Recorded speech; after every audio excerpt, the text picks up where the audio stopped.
Hello વિદ્યાર્થી મિત્રો, સંચાલન માટેની હિસાબી પદ્ધતિ એના જે 3 ચેપ્ટર છે, ત્રણેય ચેપ્ટરમાં કઈ વસ્તુ પૂછી હોય ત્યારે કયું ખાતું અથવા કોષ્ટક બનાવવાનું એ આજે હું તમને જણાવીશ. વિડીયોની શરૂઆત કરતા પહેલા જો તમે મારી ચેનલને સબસ્ક્રાઇબ ન કરી હોય તો કરી લેજો, જેથી કરીને આવા IMP દાખલાના વિડીયોઝ તમને મળી રહે. રેડી? તો હવે જે સંચાલન માટેની હિસાબી પદ્ધતિ સબ્જેક્ટ છે એની અંદર 3 ચેપ્ટર છે, જેમાં પેલું ચેપ્ટર છે અંદાજપત્ર. એમાં જો આપણે પૂછાય કે રોકડ અંદાજપત્ર તૈયાર કરો તો આપણે આ ટાઈપનું એક કોષ્ટક તૈયાર કરવાનું થશે, જેની અંદર વિગત અને પછી જેટલા મહિના કીધેલા હોય, 3 મહિના કીધા હોય તો 3 કોલમ બનાવવાના, 4 મહિના કીધા હોય તો 4 બનાવવાના. સ્ટાર્ટિંગમાં આપણે લખવાનો શરૂ સ્ટોક, જે આપણે રકમમાં આપેલો જ હોય. એના પછી આપણે લખવાનું રોકડ આવકો, જેટલી રોકડ આવક થતી હોય એ લખવાની. પછી લખવાનું કુલ એ. શરૂ સ્ટોક અને રોકડ આવક બેનો જે ટોટલ મારી એને કહેવાનું આપણે કુલ એ. એના પછી લખવાનું રોકડ જાવકો, જેની અંદર જેટલી રોકડ જાવકો હોય એ લખવાની. અને જે રોકડ જાવકનો ટોટલ આવે એને કહેવાનું કુલ બી. હવે કુલ એ માંથી કુલ બી બાદ કરી તો આપણને રોકડ અંદાજપત્રની આખર બાકી મળી જાય. તો જે જાન્યુઆરી મહિનાની આખર બાકી હોય એ જ ફેબ્રુઆરી મહિનાની શરૂ બાકી થશે. એવી જ રીતે જેમ આપણે પાછળ કર્યું એની જેમ જ શરૂ સ્ટોક એના પ્લસ જે રોકડ આવકો થતી હોય એના ટોટલ કરી દેવાનો, એને કહેવાનું કુલ એ. રોકડ જાવકો હોય એનો ટોટલ કરી દેવાનો, એને કહેવાનું કુલ બી. અને એમાંથી બી બાદ કરી એટલે જે મળે એને આખર બાકી આપણે અહીંયા લખી લેવાની. સેમ જેમ પાછળ થયું એવી જ રીતે ફેબ્રુઆરીની આખર બાકી માર્ચમાં શરૂ બાકી બનશે. સેમ આવી રીતે આપણે રોકડ અંદાજપત્ર તૈયાર કરવાનું થાય. આપણે એને એમ કહીએ કે ઉત્પાદન અંદાજપત્ર તૈયાર કરવાનું છે, તેમાં આપણે ઉત્પાદનના એકમ શોધવાના થાય. એ શોધવા માટેનું સૂત્ર છે વેચાણ પ્લસ આખર સ્ટોક એના માઇનસ શરૂ સ્ટોક. એટલે આપણે જો ખાતું બનાવવાનું હોય તો ખાતું આપણે બનાવવાનું થશે આ રીતે,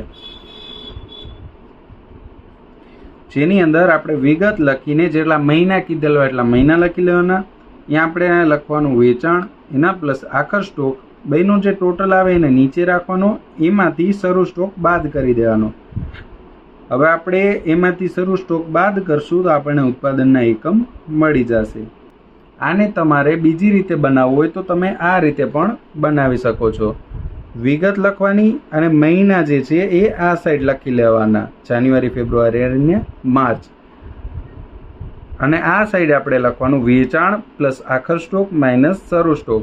પછી વેચાણ લખ્યું એના નીચે વેચાણ લખી લેવાના, પ્લસ છે અહીંયા પ્લસ કરી દેવાના, આખર સ્ટોક છે અહીંયા આખર સ્ટોક લખી લેવાનું, માઇનસ નિશાની છે એટલે માઇનસની નિશાની ત્રણેયમાં કરી નાખવાની.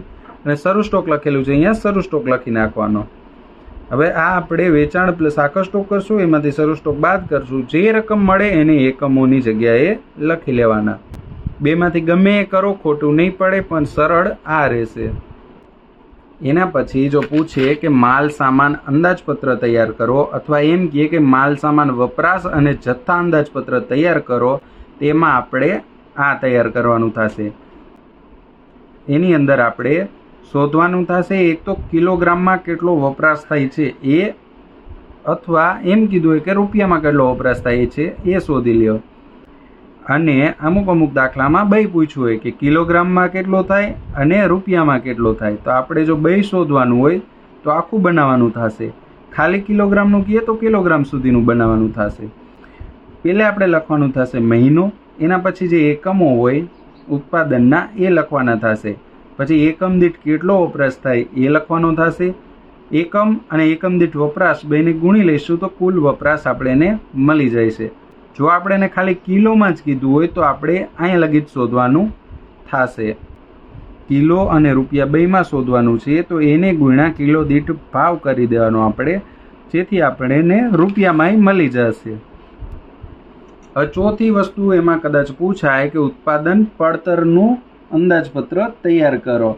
આ જો તૈયાર કરવાનું કીધું હોય તો એમાં રકમમાં આપેલું જ હશે પ્રત્યક્ષ માલ સામાન, પ્રત્યક્ષ મજૂરી, પરોક્ષ ખર્ચા અથવા અન્ય ખર્ચા. ત્યારે આ જે ખર્ચા આપેલા હોય એ આપણે આમાં લખવાના થશે. બીજા કોલમમાં આપણે એકમ દીઠ જે કેટલે એના રૂપિયા થશે એ લખવાનું થશે. અને આમાં આપણી પાસે ઉત્પાદન તો પહેલેથી જ ઓલરેડી હશે જ, એટલે ઉત્પાદનના ગુણ્યા એકમ દીઠ આપણે રકમ કરશું તો આપણને કુલ રૂપિયા મળી જશે. એના પછી જો આપણે એને એમ કહીએ કે મજૂર ખર્ચ અંદાજપત્ર તૈયાર કરો, અથવા કારખાના અંદાજપત્ર કહીએ, ઓફિસ ખર્ચ અંદાજપત્ર કહીએ કે વેચાણ ખર્ચ અંદાજપત્ર કહીએ, આપણે બધાયનું આ રીતનું જ સેમ બનાવવાનું થશે. પહેલે લખી લેવાનો મહિનો અથવા જે બી વિગત કીધેલી હોય, વર્ષ કીધેલું હોય, સ્થળ કીધેલું હોય, જે કીધું હોય એ લખી લેવાનું. એના પછી બીજું કોલમ બનાવવાનું આપણે ઉત્પાદનના એકમો. એના પછી જો મજૂર ખર્ચ હોય તો કલાક લખવાના, બાકીના કારખાના ઓફિસ અથવા વેચાણ ખર્ચ હોય તો ખર્ચ લખી લેવાનું. જે લખ્યું હોય એના ગુણ્યા એકમ કરી લેવાના, એટલે આપણને ટોટલ મળી જશે. એના પછી જો આપણને પૂછવું હોય કે માલ સામાન ખરીદીનું અંદાજપત્ર તૈયાર કરો, એમાંય આની જેમ જ આપણે સેમ લખવાનું થશે. મહિનો લખીને મહિનો અથવા ગમે તે વિગત જે બી હોય વિગત લખી લેવાની. એના પછી ઉત્પાદનના એકમ લખી લેવાના. પછી આપણને જે ખરીદીની એકમ દીઠ કિંમત આપી હોય એ લખી લેવાની. ઉત્પાદનના એકમ અને એકમ દીઠ કિંમત બેનો ગુણાકાર કરશું એટલે આપણને ટોટલ મળી જશે. એના પછી જો આપણને એમ કીધેલું હોય કે વેચાણ અંદાજપત્ર તૈયાર કરો, તો વેચાણ અંદાજપત્ર પૂછ્યું હોય તો એમાં બે વસ્તુ રીતે પૂછ્યું હોય. એક તો વટાવ હારે પૂછ્યું હોય અને એક વટાવ વગરનું પૂછ્યું હોય. જો આપણે એને વટાવ હારે પૂછ્યું હોય તો આપણે આ બે કોલમ બનાવવાની થશે, અને જો વટાવનું કંઈ આવ્યું જ ન હોય તો આ બે બનાવવાના થશે નહીં. એમાં પણ આપણે સેમ જ લખવાનું. પહેલે વિગત લખી લેવાની, એના પછી એકમનો કોલમ બનાવી લેવાનો, એના પછી એકમ દીઠ કિંમત લખી નાખવાની, જે એનો ભાવ થતો હોય એ. આ બંનેનો ગુણાકાર કરીએ એટલે આપણને કુલ મળી જશે. પણ જો એમાં એમ કીધેલું હોય કે આમાં આપણે વટાવ આટલો આપવાનો છે, તો આપણે અહીંયા વટાવ લખી નાખવાનો કે આટલો વટાવ છે, અને પછી જે વેચાણના એકમ એને ગુણ્યા એકમ દીઠ ભાવ છે એનો બેનો આપણે ગુણાકાર કરી લેશું. એમાંથી વટાવ બાદ કરી દેવાનો. વટાવ બાદ કરીને જે કિંમત અહીંયા આપણે લખી નાખવાની, એટલે ટોટલ આ આવશે એ આપણા કામમાં આવશે. હાવ સિમ્પલમાં કહું તો જો વટાવ પૂછાણો હોય તો આપણે અહીંયા સુધીનું કોષ્ટક બનાવવાનું થશે. જો વટાવ ન પૂછાણો હોય તો આ બે કોષ્ટક નહીં બનાવવાના થાય. ડાયરેક્ટ આપણે 1, 2, 3 અને આ ચોથું કુલનું 4 કોષ્ટક બનાવવાના થશે. એના પછી જે પહેલું ચેપ્ટર છે એનો જ એક ભાગ છે સર્વોચ્ચ અંદાજપત્ર. સર્વોચ્ચ અંદાજપત્ર છે એ પહેલા જે ક્વેશ્ચન આપણે આવે એના અથવામાં ઘણીવાર પૂછાય છે. જો આનો ક્વેશ્ચન પૂછાય તો આની અંદર મેઇન 4 વસ્તુ પૂછાઈ જાય છે એક જ ક્વેશ્ચનની અંદર. પહેલું પૂછાય રોકડ અંદાજપત્ર, જેની ચર્ચા આપણે વિડીયોમાં પહેલે જ કરી લીધી છે. એના પછી એની અંદર બીજું પૂછાય અંદાજી વેપાર ખાતું તૈયાર કરો. તો અંદાજી વેપાર ખાતામાં ખાલી એક જ વસ્તુ કરવાની છે. જે રીતે વેપાર ખાતું પહેલે બનાવતા ધોરણ 11 અને 12માં એ જ રીતે આપણે વેપાર ખાતું નાનકડું તૈયાર કરવાનું છે, જેની અંદર આપણે લખવાનું છે શરૂ સ્ટોક, ખરીદી, આ સાઈડ વેચાણ અને આખર સ્ટોક. વેચાણ અને આખર સ્ટોકનો ટોટલ મારી એ આપણે આ સાઈડ લઈ લેવાનો. હવે એ ટોટલમાંથી શરૂ સ્ટોકને ખરીદી બાદ કરી દઈએ તો આપણને કાચો નફો મળી જશે. એના પછી કીધેલું હોય કે અંદાજી નાનું ખાતું તૈયાર કરો, તો અંદાજી નાનું ખાતું એ આપણે નફા નુકસાન ખાતાની જેમ જ તૈયાર કરી લેવાનું. વિગત રકમ રૂપિયા, ઉધાર અને જમા. જે કાચો નફો આપણે એને વેપાર ખાતામાં મળ્યો હોય ઉધાર સાઈડ, એને આપણે નાનું ખાતામાં જમા સાઈડ લખવાનું થશે. એના પછી જે આપણને ખર્ચા આપેલા હોય એને આપણે ઉધાર સાઈડ લખી લેવાના. ખર્ચાનો ટોટલ એની રકમ રૂપિયામાં નાખીને કાચા નફાનો જે ટોટલ છે એને નીચે રાખી દઈ, એ જ ટોટલ સામેની સાઈડ લઈ આવી. જે ખર્ચા આપેલા હોય એ ખર્ચા આ ટોટલમાંથી બાદ કરી દેશું એટલે આપણને ચોખ્ખો નફો મળી જશે. ચોથી વસ્તુ કીધેલી હશે કે અંદાજી પાકું સરવૈયું તૈયાર કરો. હવે જો આપણને અંદાજી પાકું સરવૈયું તૈયાર કરવાનું કીધું હોય તો રકમની અંદર જે બી વસ્તુ આમાંથી આપેલી હોય એ પાકા સરવૈયામાં લખી લેવાનું. જવાબદારીઓ જેટલી હોય એ આ સાઈડ અને મિલકતો આ સાઈડ લખી લેવાની. જેમાં શેર મૂડી, શેર પ્રીમિયમ, ડિબેન્ચર, લેણદાર અથવા ચૂકવવાના બાકી મજૂરી, પગાર, ડિબેન્ચર, વ્યાજ, કોઈ બી વસ્તુ ચૂકવવાના બાકી હોય તો એ આ સાઈડ લખવાની. નાનું ખાતામાં જે નફો થયો છે એ બી આપણે જવાબદારી સાઈડ લખવાનો થશે.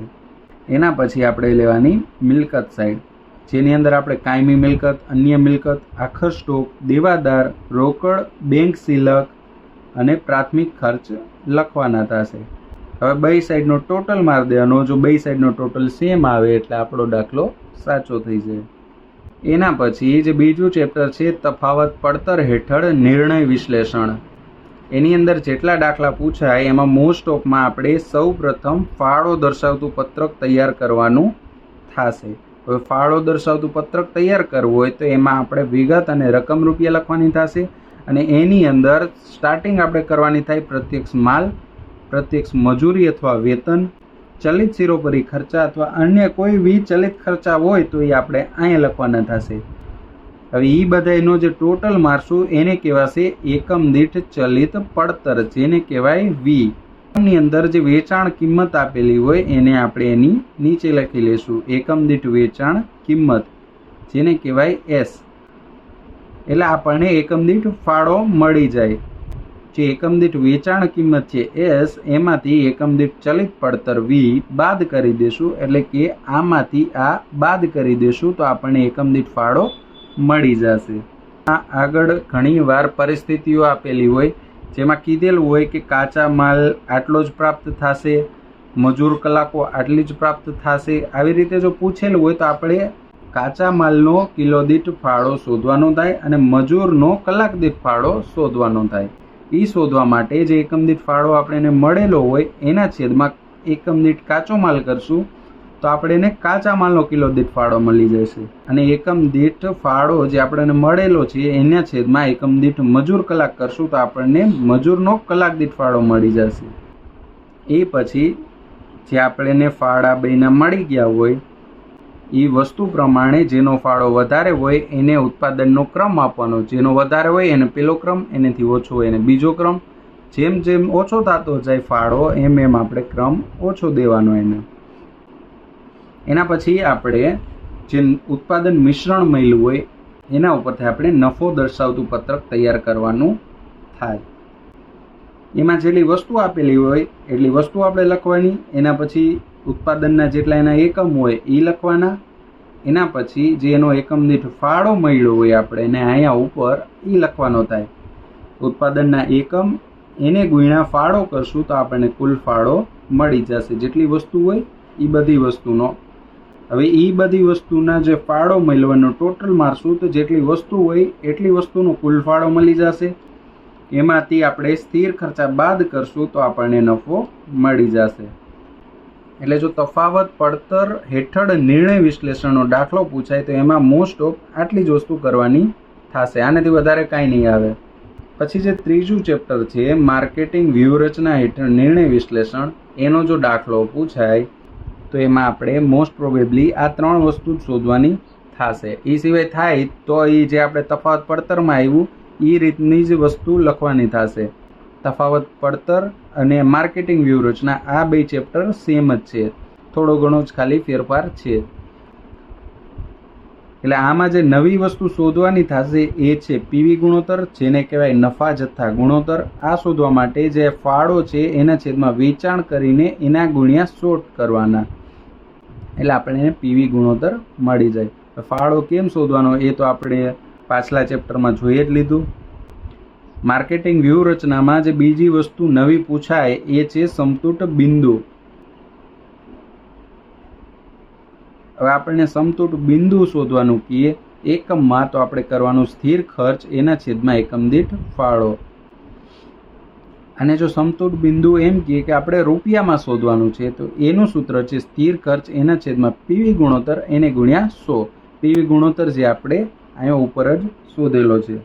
ઘણીવાર આવા દાખલામાં એમ પૂછાય કે અમુક નફો કમાવા માટે જરૂરી વેચાણ કેટલું છે એ આપણે શોધવાનું છે. એટલે આપણે વેચાણના એકમ જો શોધવાના થતા હોય તો આપણે આ સૂત્ર વાપરવાનું થશે. કુલ સ્થિર ખર્ચ એના પ્લસ અપેક્ષિત નફો, જેટલો નફો કમાવા માટે આપણે વેચાણ શોધવાનું છે એ એના છેદમાં એકમ દીઠ ફાળો.